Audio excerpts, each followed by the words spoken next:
Welcome to No Hacks.show, a weekly podcast where smart people talk to you about better online experiences. Today, I'm thrilled to be joined by Line-Ariel Bretous. She is a product consultant and behavioral scientist, as well as the founder of One Lab Consulting Group. She is also one of the speakers at the upcoming Women in Experimentation online event on June 6th, and today she's here to talk about the emotional side of consumer loyalty. Line-Ariel, welcome to the show. Hi, thank you, Sunny. Thank you for having me. I'm excited to be here. Great to have you on. So, Women in Experimentation Summit, June 6th. Again, everybody should sign up. The link will be in the description. Why did you apply to be a part of it and be a speaker there? So, there are a few reasons, but I think given my background as a behavioral scientist, I knew that behavioral science would be something that audience members would be excited to hear about. Just in my personal life, whenever I talk about some of the things that I work on or why I'm doing behavioral science or what even behavioral science is, I get a lot of excitement, a lot of, wow, that's so cool. So I figured that specifically in the realm of experimentation, there would be a lot of interest in that.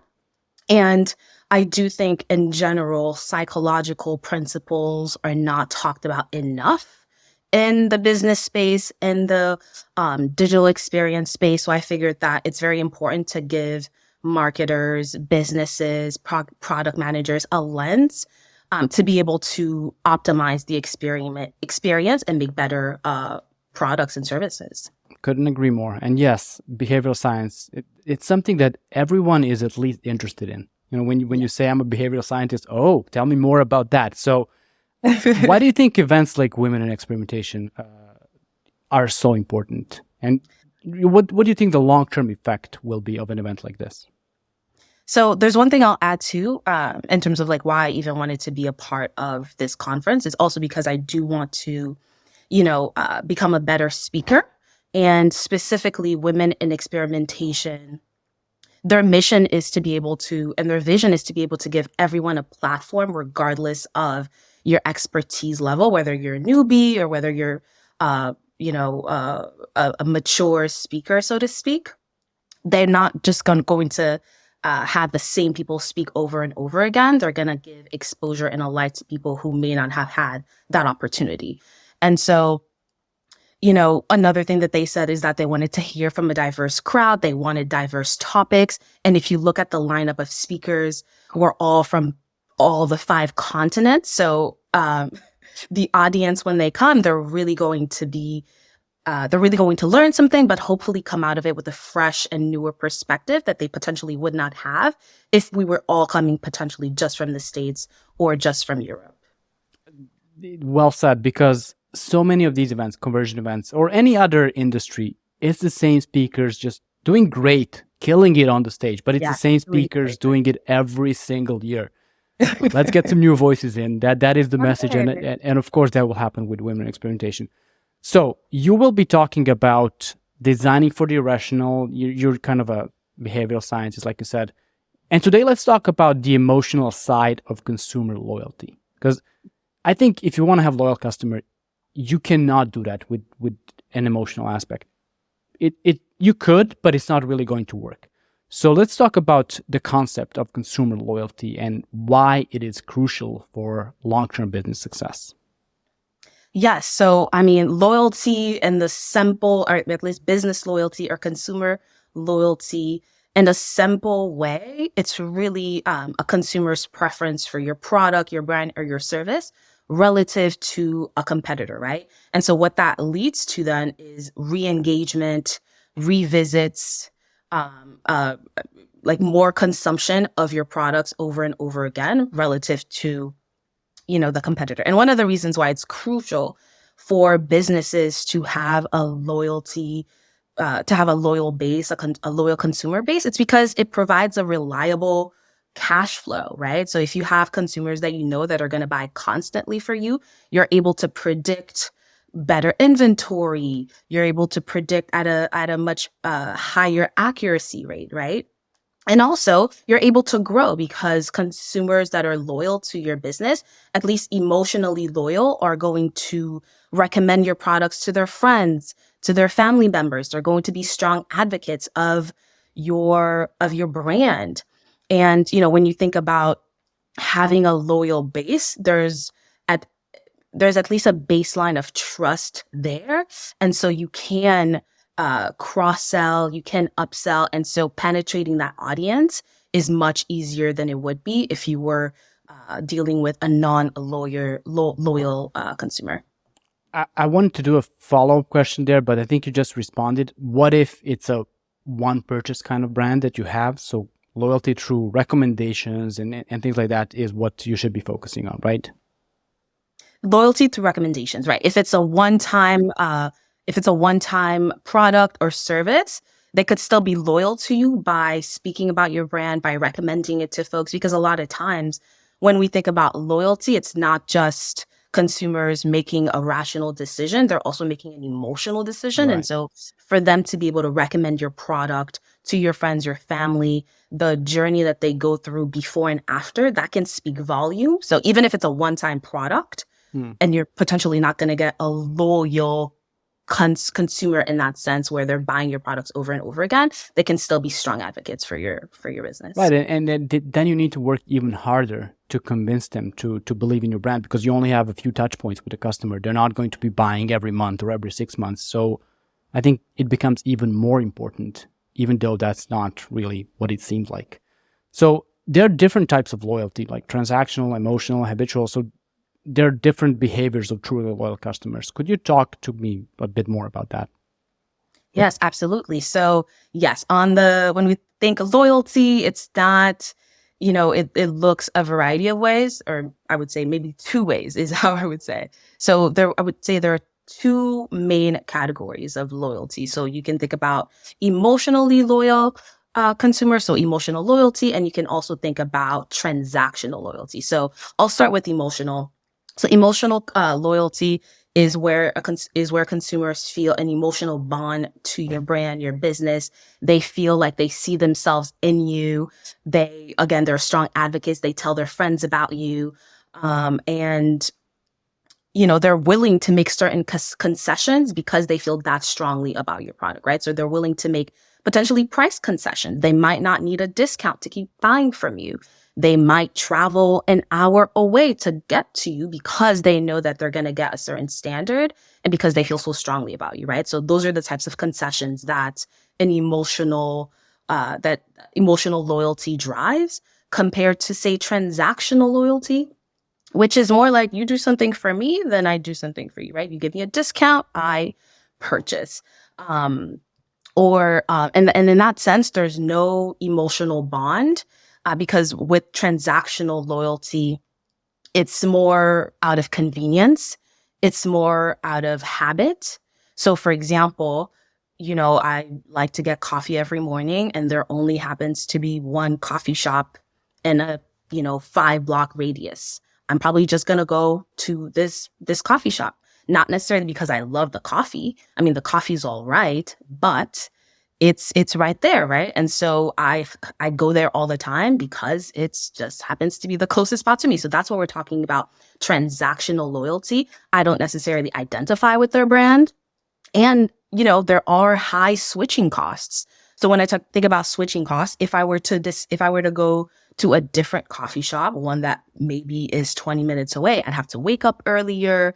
I'd have to potentially jog there. I'd have to change up my whole schedule. So, with transactional loyalty, the reason why people keep buying from you is potentially because it costs them more. It would cost them more to change their behavior than to stay the same, right? So that's also when we bring in the concept of the status quo bias, where people just prefer to keep doing the same thing because it's more costly to change their behavior.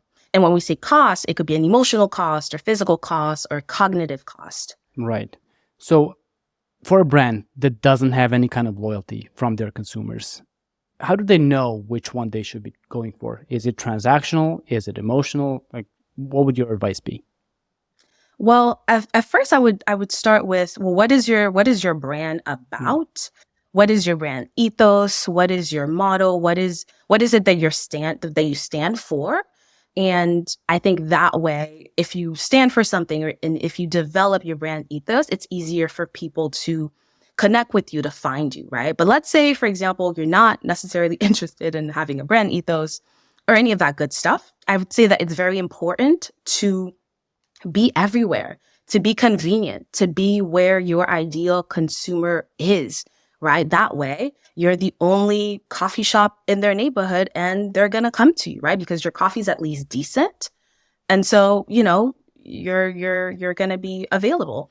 So I would say that if you don't know where to start, a good place would be to think about friction and to be available, right? So when I say friction, are you making it easy for them to access your product, your service?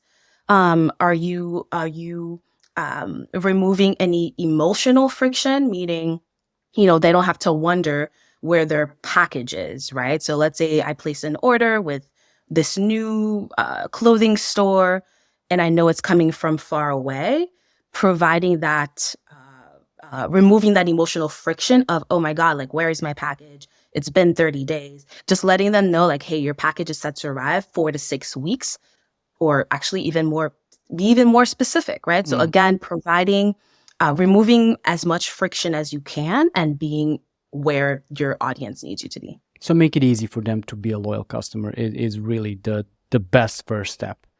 That's the best first step. Let's say you achieve that transactional loyalty. You're there. It's easy for them.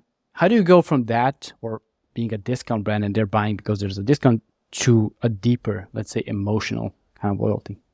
Because I don't think that's an easy step, right?